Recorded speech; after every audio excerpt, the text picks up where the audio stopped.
Ryan Reynolds here from Mint Mobile. I don't know if you knew this, but anyone can get the same premium wireless for $15 a month plan that I've been enjoying. It's not just for celebrities. So do like I did and have one of your assistants switch you to Mint Mobile today. I'm told it's super easy to do at mintmobile.com/switch. Upfront payment of $45 for 3-month plan, equivalent to $15 per month required. Intro rate first 3 months only, then full price plan options available. Taxes and fees extra. See full terms at mintmobile.com. Hey, it's producer Betsy here. I'm usually working behind the scenes at Offscript Media, but today I'm interrupting your regularly scheduled programming because Matt's out of the office. So we're rebroadcasting his amazing interview with John Tesh, TV anchor, investigative journalist, musician, film composer, author. From what I can tell, there isn't anything this guy doesn't do. He even played keyboards with Yanni. Yep, you heard that right. Enjoy the show. I mean, no one plans to get sick, and yet, here we are. My name is Matthew Zachary. I survived cancer, a stroke, and COVID-19, and somehow I'm still here. I also survived our stupid broken healthcare system, and I want to help you survive it too. So let's go make healthcare suck less together. Because you know what? We're all out of patience. Hey, that's the name of the show. I got the chance to sit down, well, not really sit down, but you know what I mean, and talk to one of my idols in the music industry, the one and only John Tesh. This is one of the most exciting and interesting interviews I've ever done. Among many other things, we talk about his new book, Relentless, Unleashing a Life of Purpose, Grit, and Faith. So please enjoy my conversation with the one and only John Tesh. John Tesh, welcome to Out of Patience. I'll just start by letting you know all the things we have in common that we didn't quite know we had in common. We're both pianists, composers, cancer survivors, radio show hosts. We have a connection to the late Jerry Goldsmith. We both lost and regained functions of our body to get our career back on track. You've performed at Red Rocks, and I visited Red Rocks. So I'll leave it at that. Have you dated my wife? Say hi to Connie for me. I'm sure she knows exactly who I am. That's awesome. I was just so thrilled you were interested in being interviewed on our show, and your new book, Relentless, Unleashing a Life of Purpose, Grit, and Faith. But we can't not start anything without discussing your music. Well, first of all, I've always wanted to be you. Studying under Jerry Goldsmith he's one of my all-time favorite composers, and I wanted my whole life to be. I mean, I used to actually shoot movies in my backyard with my cat Tippy. This is actually in the book where I was concerned about the ASPCA's reaction to this. I built a harness for the cat and used some fishing line and flew the cat, quote unquote, across my mom's clothesline, and I did all of the sound effects with my mouth of Tippy Going to Mars was the name of the horror film. It sounded like this.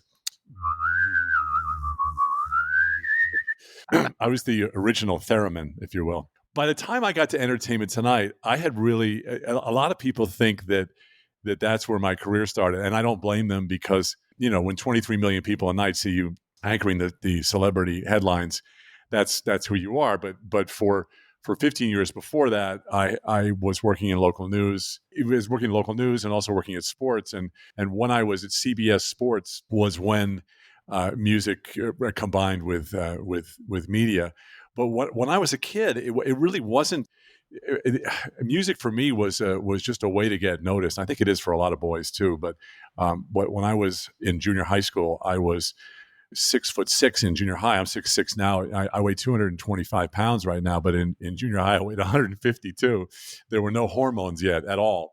And so I sounded like this. Very young piece of you right there. Yeah, right. Exactly. Yeah. It's a giant rabbit.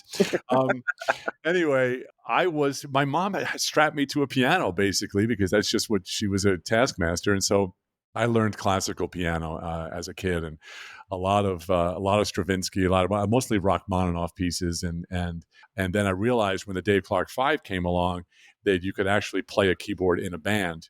And I bought myself with lawn mowing money a Magnus chord organ, and so I was in a rock band. Yes. Wait, so you did it for the girls, right? Yeah, and we were in a rival band. My band was called. We had two bands, the Days of Night, and also the Best of Both Worlds. I was also I had a great teacher when we were 7. All of us in Stewart Avenue Elementary School. He just handed out instruments, and you had to play an instrument, otherwise, you had to be in the choir, and I didn't want to be in the choir. So it was always. I was surrounded by so much music that I was convinced that I was going to go on, and go to music school. And I had been named twice to the New York State Symphonic Orchestra as a baritone horn player. But my parents, especially my dad, decided that wasn't going to be my future. I have fond memories of Sam Goody in the Staten Island Mall. Oh. And it was basically a fee for service. If I knew that the girl I liked wanted me to learn Lionel Richie or Billy Joel or whatever, I'd go to Sam Goody and buy the song they wanted to hear. It's exactly the same story. Yeah, it's. I mean, there were two currencies at Garden City High School on Long Island back in the day, and one was playing in a rock band, and the other was a letter jacket. And the funny thing is that I had a letter jacket in 3 sports, 3 varsity sports, even though I was a skinny mini. And I was in 2 rock bands that played at all the school dances and played in auditoriums and stuff. I couldn't get any girls because I was just so hideously skinny. So none of that, the skinniness, it canceled all that stuff out. Do you feel like your own inadequacies were what drove you to want to prove yourself to get the girls? Oh yeah. I mean, it was. Yeah, the inadequacies and plutonium was added. My dad would not do well parenting a millennium. And so, it wasn't music, really. I mean, he paid for the piano lessons, and he would wake me up at that's like a 7, 8-year-old. I can still remember it. He'd wake me up at 11:30 at night. They'd be partying. My parents were big entertainers, and he'd drag me down, and I'd have to play, at least as much as I could remember of Rachmaninoff's Prelude in C sharp minor. And so you have to shooting at the feet in the westerns. Play. Exactly. Is exactly what that was. And they tried to get me, my mom tried to get me to learn the accordion. And I remember saying to her, I said, I'm not playing anything you have to strap to you. Insert any Benny Hill theme you want after that. Exactly. Right. Perfect. Exactly. I came home one day in 6th grade. My mom played when she was a kid, and my grandma threw her piano out when she got married, because that's what apparently old Jewish. How do you throw a piano out?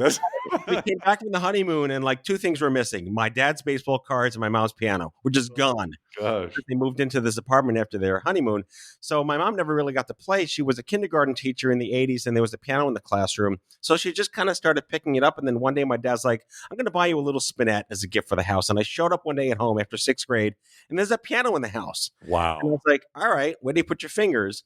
And my mom just showed me some Annie Get Your Gun song or whatever.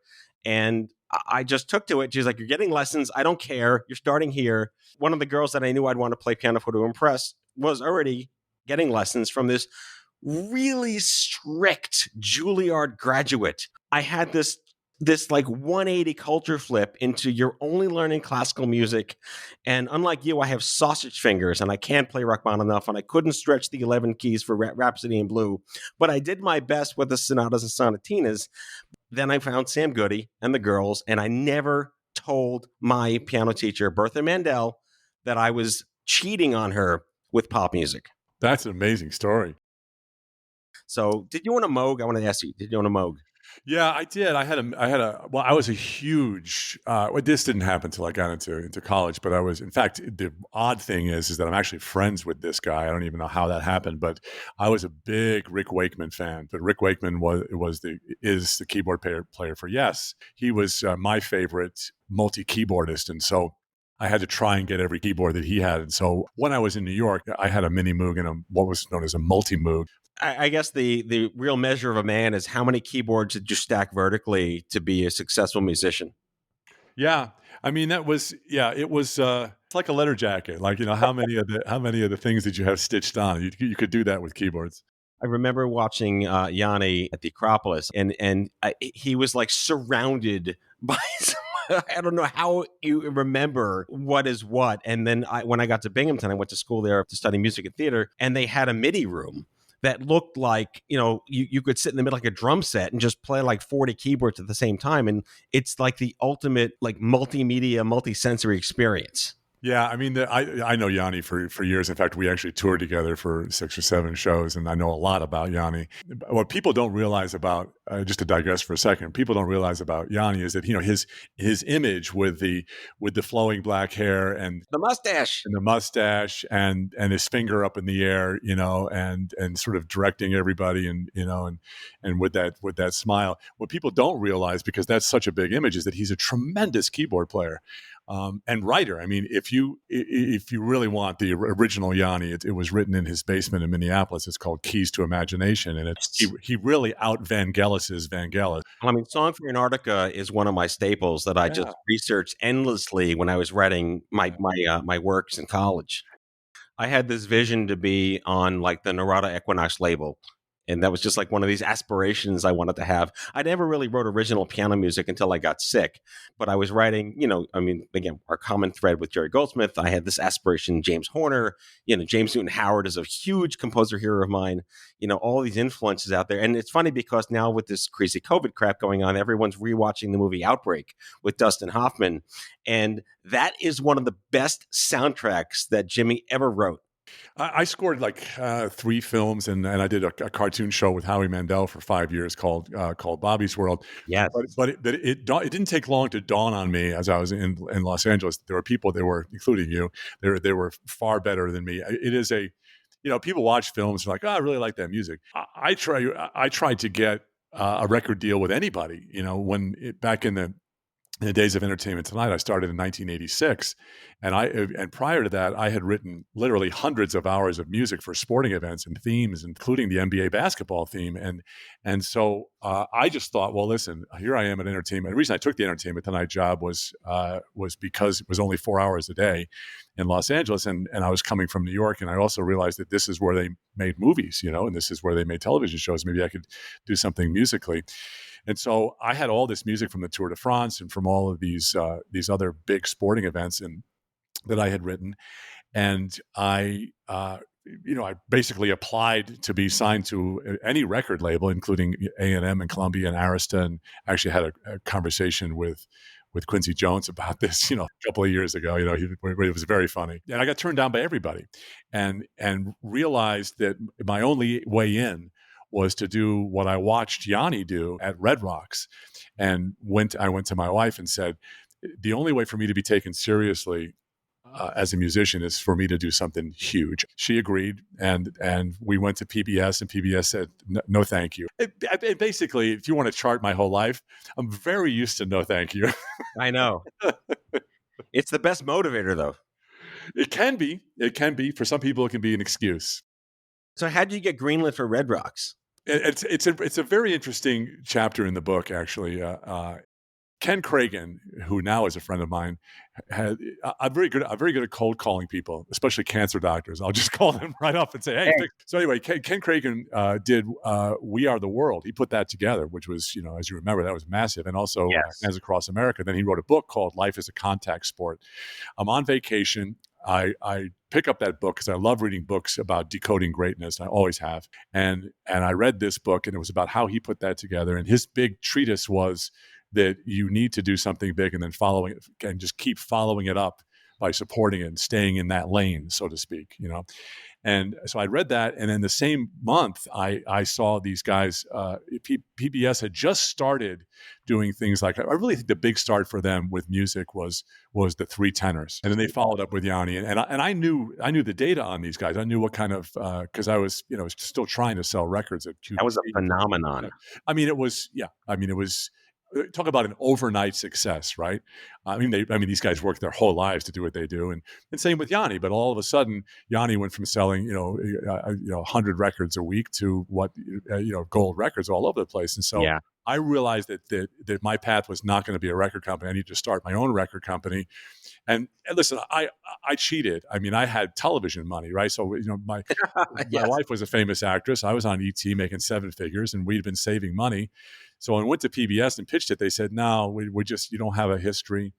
And they said, if you make the special, then we'll take a look at it. Oh, God. But, yeah, right. And they still do it that to this day because they can, right? Because when they air a special, it's not like NBC where it airs once, right? As a special. PBS is an infomercial, so they, not only do they play the whole special over and over and over again for 3 years. That was Red Rocks, but they also in between it they're doing these pledge drives, as you know, and they're holding up the album and they're talking about your tour and all the rest of that. So that was, to me, that was my future. And so, long story short, it's too late for that right now. Yeah. Long story longer. I went to Connie and we figured out what it was going to cost. We figured it was going to be we have to take a second mortgage on our house. And we did. And we hired the 80-piece Colorado Symphony Orchestra for a month, and all of the rehearsals and 15 cameras that my friend David Michaels put together, and the budget started at $600,000 and went to $1.2 million. So we would have definitely lost everything if it hadn't worked. 4 songs in, and you can see this on the Red Rock special, but you can also you can read about it. 4 songs in, it rained like it had never rained in Red Rock. 30 years it hadn't rained like that. Of course, my luck. What happens to violin players who have $1,000 violins when it starts raining? Yeah, nothing good. Yeah, they have to leave. So they left, and so I'm there with the core band, and there's 5 of us, and Charlie Bishrad, my good friend, who is an electric violin player, he said, "Come on, let's play." And the audience wouldn't leave. They kept stomping their feet because they had put on slickers. They knew Red Rocks, and they put up their umbrellas, and we knew this special was over and there wasn't anything to film anymore. So we just played for the audience, and they went insane just knowing that we were sticking to 7,000 people. We'd given. But that's the rawness. You went with the situation. You leaned into it, as they would say today. I think my favorite track from the Red Rocks original recording was 491. I learned about the greatness of appropriate percussivity from Yanni, and it's just a phenomenal song. Was that before the rain? That was after the rain. I don't write, never have really. I mean, I've written a few pop songs, right? I really like writing linear music. So a lot of those songs, they have all kinds of movements, but you may never even hear them again, even though I'm a big fan of John Williams, And so, and writing sports music, a lot of those songs were just huge. I mean, and even before you got to the orchestra, they were huge. And then all of a sudden you got 7 trombones and 4 bass trombones all playing it, and tubas, and so it was big, and it was as big as the fireworks that were up on top of the stanchions. I have a really terrible version of that anecdote, because I was giving a piano concert to 2,000 nurses at an annual trade show in Philadelphia in 2004. And it was this massive ballroom in this massive hot hotel, and the piano was up on a podium, and there was spotlight. They did a really good job lighting it for a hotel. And I get up there on stage, and I had rehearsed and practiced beforehand. And I don't know what happened in the 20 minutes before and after, but I got on stage, I started playing, and the entire pedestal, the entire thing fell off the piano. It fell off the piano. I've had that happen. Go ahead. But you know what? I just kept playing. I did my 1-hour concert for them with no pedals. And that was it.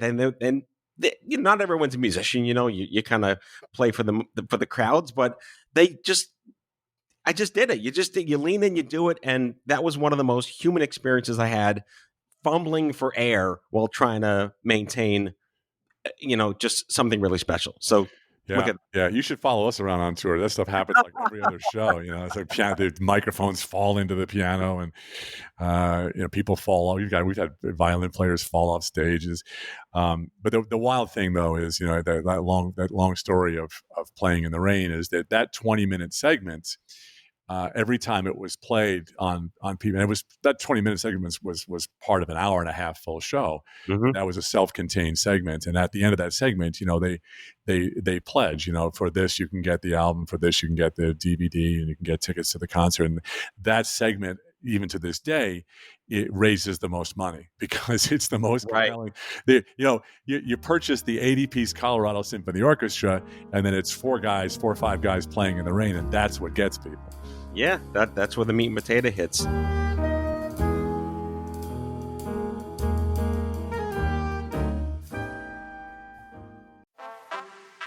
Culture evolves at the speed of light, just like your financial needs. When it comes to your money, Credit Karma keeps you in the know and ahead of the game. You can count on Credit Karma to keep up with your financial needs as they evolve. We'll help you monitor your progress and give personalized recommendations so you can make strides towards your goals and find your way to money. Make sure you're on the right track, no matter where you are on your financial journey. Intuit Credit Karma. Karma you can count on.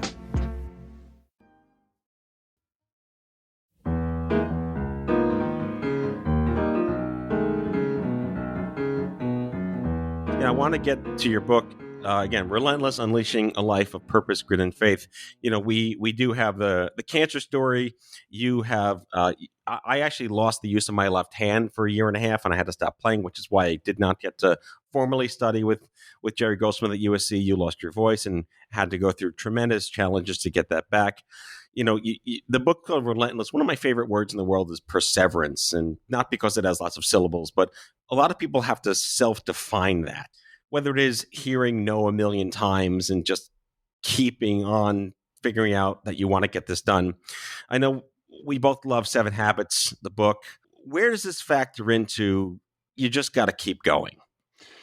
Yeah, it's hard to describe, isn't it? I mean, you and I are in a unique club, not completely unique because other people who are listening are in that club. But when you face death, right? When that moment, almost exactly 5 years ago, when the doctor told Connie, and I patted Connie on the back and said, "Hun, it's time to go make lemonade out of lemons."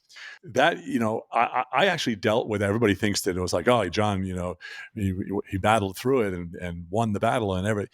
No, it just didn't. I went through every possible iteration of emotional disaster. I mean, at first it was okay. Let's get smart about this. Let's read Patrick Walsh's book on surviving prostate cancer. Let's call up Patrick Walsh and let's find the best surgeon. Let's find the best. And the job that we do every day is we interview experts. But then your first thought, right, is get the cancer out, get it out, take my prostate out, take all the tumors out. Blah, blah, blah. And it doesn't occur to you what the collateral damage is going to be, and so I had plenty of that where my body shut down and they were shoving NG tubes up inside me, and you experience at whatever level it is, you experience an enormous amount of suffering, and it's not like I hate it when people say.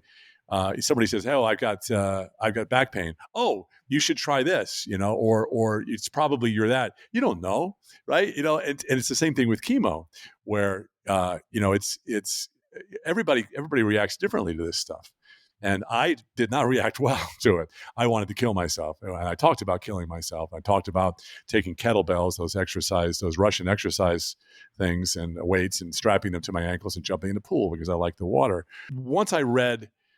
When I could read and when I could listen, once I read Viktor Frankl's book, Man's Search for Meaning. Viktor Frankl, as you know, is a Holocaust survivor. And you read a book like that, and all of a sudden you feel like, what you're going through is a head cold. Little perspective, right? Yeah, it is. And that's that thing you're talking about with Stephen Covey is recognize the paradigm. There's a chapter in the book called Pity Party, which I highly recommend because it shows what happens when you feel sorry for yourself and you don't pull yourself up by your bootstraps. Because I almost lost my family. I was drinking. I was going through chemo. I was drinking heavily. I was taking Vicodin. I was a mess. It can destroy you in a way that you don't have as a native behavior. I had the incredible blessing and fortune to meet in person Bernie Siegel. If you remember Bernie Siegel. Who was one of the preeminent cancer surgeons of the 80s. And he had the gall, by today's standards, this will sound funny, he had the gall to talk about how your mind-body factors into how well you live through cancer and hopefully beyond cancer. And he wrote a book called Love, Medicine, and Miracles. Similar to you, I just called the guy up. I called up this legend and I said, "Hey, I don't know how I got your phone number, but I want to meet you. I have cancer. I'm 23 years old. I just want to," and he invited me up to his house and I drove up there. We went through the book and he taught me this idea because back in those days, back in the 80s and the 90s, they didn't tell you anything more than just the biology. But this idea of your mental health how do you connect with communities, with people, with peers to balance out the horrors of this uprooting everything in your life? And I've never really mentioned this on the air or in any media that I've done, but there was a moment in time in like March of 96 where I was just so sick and throwing up 20 times a day, racked in pain. I lost 110 pounds of body weight in 3 months. And I had my first suicidal thought, and thankfully my only suicidal thought in my entire life. So this is where I felt it was so critical to, even 10 years later, take an active role in making sure that that crap doesn't happen to the next person. And you're in that same place now. Well, and I was 40 years older than you when I got when I got my diagnosis. And so I went a different way. I fought for a little bit, but then I became a cancer patient. And so what my subconscious mind did to me was, and I'll step back and talk about how I think I got the cancer. But what it did to me was saying, well, you've done some good stuff. You've been a good dad, maybe a good grandpa. And let's find somebody to replace you, like my sons replaced me on the radio. And I just behaved like I had literally one foot in the grave. I mean, I sort of put myself into my own personal hospice, if you will. I was using different drugs to do it. But yeah, so I really had given up, and I became a cancer patient, but I became more of a cancer patient than I was even before I got diagnosed. And I'll explain that because my dad got cancer and died at 63 years old, the same year in his life and in my life that I got cancer, diagnosed.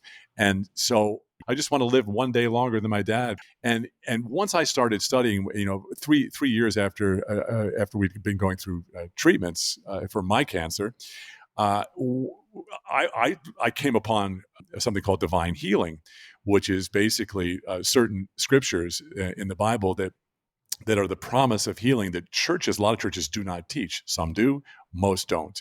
And the scripture that I landed on, my wife and I both at the same time, was one called Mark 11:23, which says, "Whoever says to this mountain, be removed and be cast into the sea, and does not doubt in his heart, but believes that what he says will be done, will have what he says. Therefore, whatever you ask when you pray, believe that you receive it, and you will have it." Now, that's Jesus not talking to just the apostles, the disciples, but talking to everybody beyond the 2,000 years ago that needed to hear it. And then there was also Proverbs 18:21, which is death and life are in the power of the tongue. And when I came upon, and listen, I had read all of this stuff when I was a kid. I grew up in the church, but until you understand what the authority is, what your authority is over sickness, and that when Christ went to the cross, he not only took our sins, because that's what people mostly preach, but also it's in there in the Bible, took our griefs, our sorrows, and our sicknesses, that God's nature is to want us well, not to put sickness on us. And I always thought that I had gotten the cancer because God wanted me to have a ministry, and it's not in the Bible anywhere. I have a phenomenally dogmatic approach to how do you make sense of crap you can't possibly, understand. And, Bernie really gave me that perspective with this, love and medicine are kind of tangible in a sense. And, what is a miracle? I live and breathe by Mel Brooks, all-time favorite. And he used to do this skit in the 60s, maybe you remember it, with Carl Reiner called The 2,000-Year-Old Man. Oh, of course, yeah. And one of the bits where Carl asks him, he says, "Where does God come from?" And in traditional Mel Brooks fashion, he says, "Oh, we used to worship Phil." And Carl's like, "Who the hell is Phil?" And he's like, "Oh, Phil was nice, but then Phil got struck by lightning, and we looked up and said, oh, there's something bigger than Phil." And what a great way to just kind of summarize in Mel Brooks fashion what miracles really can be. Yeah. Yeah. Well, I mean, my story is, and there's more detail in the book than I can do right now, but the supernatural thing that happened to my body when my mind, when my heart, when my spirit was finally done with treatment. They wanted to irradiate my pelvis with 67 treatments over 3 months, basically carpet bomb my pelvis because they found 2 lymph nodes that had lit up after my prostate was removed. Is that the ADT story? Yeah. Oh, yeah. Yeah. So androgen deprivation therapy also is when they take testosterone out of your body, which is equally as for some people, and it was for me, as nasty as the chemo, and they're doing it at the same time. But when they wanted to do the radiation, he went through the list of all of the contraindications, the functions that I might be losing in my pelvic area. They got to a couple of the functions that I was really fond of. and to be, not to be flip, but to be honest, faith was born. I share, if you've seen the scene with Leonidas, the Spartan king in 300, looking back at his queen and making the decision to kick the messenger down into the well instead of accepting subservience to Xerxes. That's exactly the look that Connie and I had. And at that moment, I was not only healed of cancer, I was healed of arthritis. And so we have been since then, and this was 2 years ago, we don't have a church in our area that we like. So instead, we go to a subacute facility every Sunday. There's like 10 of us, and we lay hands on the sick and pray for the sick with the same procedure that got me healed of cancer. Yeah, I mean, I have experienced meeting hundreds of thousands of people from the cancer space in the last 15 years, and it continually inspires me to see how everyone has their own way of defining how this happened to them, how they reconcile this with the universe. And, it doesn't judge, it doesn't care, it's there. And I was diagnosed 25 years ago. I think I mentioned that. And just to see, though, how far we've come, where 25 years ago, prostate cancer could have been a death sentence.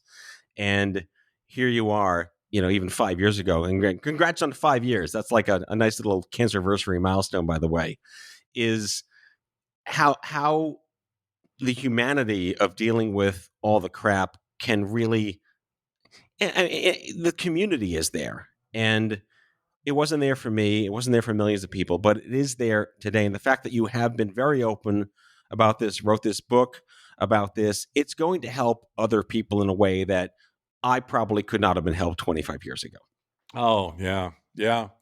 Yeah. I mean, 5 years before I had I think it's important to note that when I had my first surgery at Johns Hopkins from Dr. Ted Schaefer, amazing surgeon, but he was known for treating aggressive cancer aggressively, and he even used those words. So did Patrick Walsh, who trained him. And Patrick Walsh was one of the first guys to use the Da Vinci robotic laparoscopic prostatectomy, and robots basically. And then Dr. Brian Chapin, another surgeon who did my second surgery, and then Christopher Logothetis, my oncologist. If I hadn't had faith for those guys and for all those hospitals, I'd be dead right now. And so it's really important to figure out what you have faith for. And it's a training thing, I mean, my wife and we go to bed every night, and maybe we'll watch a comedy every now and then, but we listen to people like Curry Blake and Barry Bennett and Andrew Womack, all of them two of them out of Charis Bible College. This is a school that all they teach is healing and the power of the Holy Spirit. We're going to kill ourselves if we don't renew our minds. And that's in the book of Romans. Fear of COVID-19, fear of cancer, fear of lack, fear of losing your job. You will end up, I can tell you, because I've done it, you will end up manifesting that. I manifested cancer in my life, absolutely no question. DNA is only 5% of what's going to happen to you. Epigenetics tells us that the rest of it, 95%, has to do with not only diet and fitness, but a big part of it is what you're talking about healing your mind. You can have all these thoughts. We have millions of thoughts every day, but the moment you take one and speak it out, it's a whole different ballgame. And even Dr. Caroline Leaf, the neurosurgeon, will tell you that spoken words can affect your body at the subatomic level. So take that, right? Well, you had me at epigenetics, by the way. My one of my favorite jargon geek words of all of oncology. I have one more fun. Like to go in a fun direction. I had the chance to have dinner with Jason Priestley many, many years ago. And I jokingly asked him how blunt of an object does it carry around when he meets people that just goes, da-na-na-na, da-na-na-na. Right. So I just have to ask you, how often do people just walk up to you and start singing the E.T. song? Not as often as they used to, because people have really sort of grown out of it. But I actually have plenty of people who will sing the NBA basketball theme to me, because it has more of a it has more of an emotional response for people who grew up with Magic and Michael Jordan and what's his name, the announcer. Marv Albert? Marv Albert, yeah, yes, yeah, and so I probably get that more often than I was doing an interview with my old friend Adam Carolla the other day, and we were talking about the old days when I used to just get made fun of all the time. I mean, it was, every cartoon was, a picture of hell, and it was me playing piano in hell, the rest of the stuff. And he asked me, he said, did that ever get to you? But when Red Rocks happened, it was sort of over for all that madness, because Newsweek did a big story calling it the Teshing of America. Wow. About that whole thing. Yeah, it was. But even after that, it wasn't like, see, told you, because I understand how it works.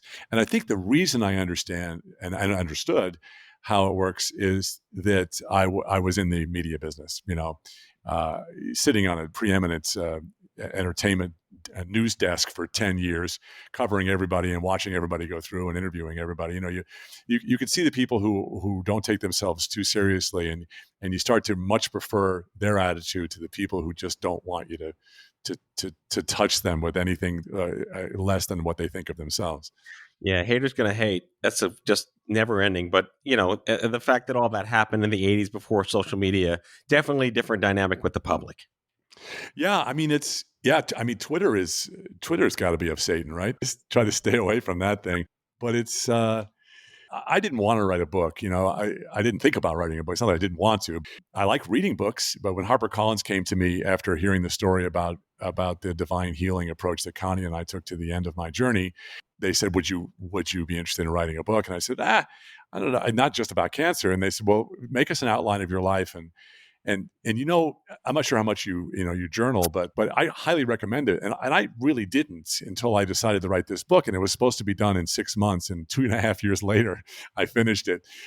Which part of it was because I was still going through my journey, and I wanted to include all of that stuff. But when you go back and when you're forced, and I was, because I said yes to this book, when you're forced to go back and find a way to fill 80,000 words, and some of that's your life.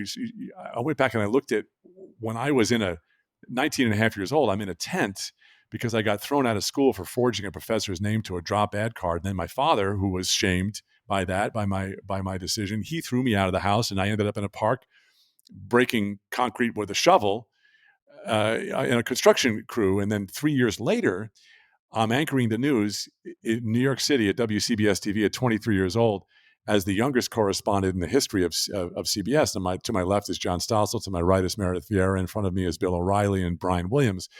And I look back at that and said, I thought that was 10 years. I look back and it was 36 months. And that's when you understand that God is there and there's a Holy Spirit taking care of you.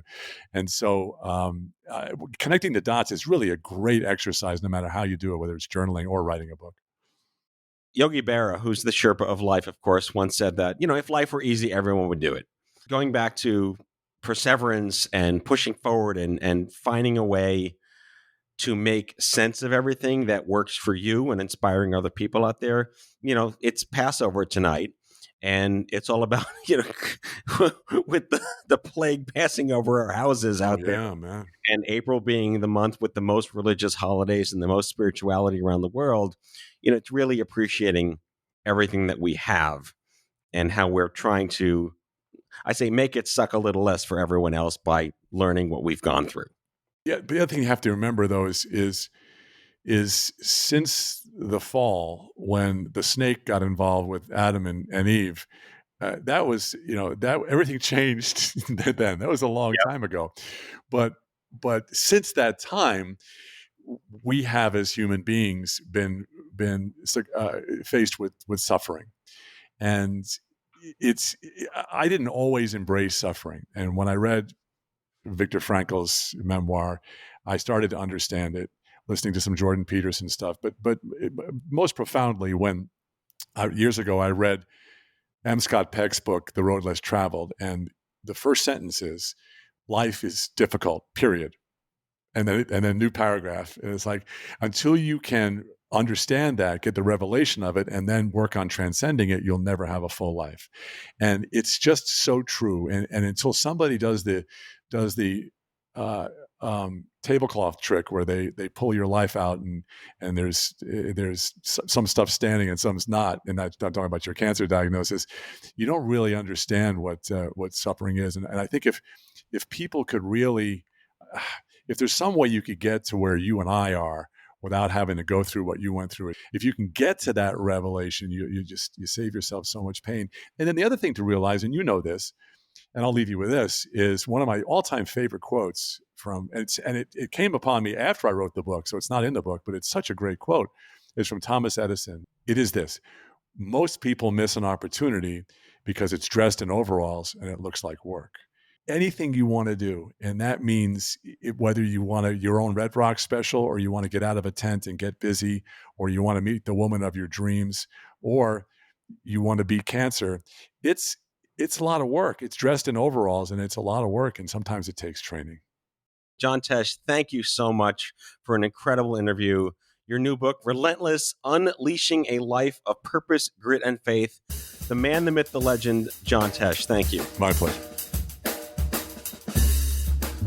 That's all for today, folks. If you like today's show, be sure to subscribe, leave a review, follow us on social, and tell all your friends to listen. Out of Patience with Matthew Zachary is a product of Offscript Media. Our executive producer is Matthew Zachary. Our senior producers are Brianna Seeley, Jen Oranger, and Andrew McDowell. It is mixed and edited by Brianna Seeley. Our theme music is by the Mike Van Allen Quintet and by Mara. For advertising and media inquiries, email media@offscript.com.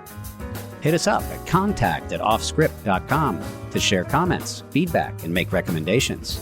For more information, visit offscript.com.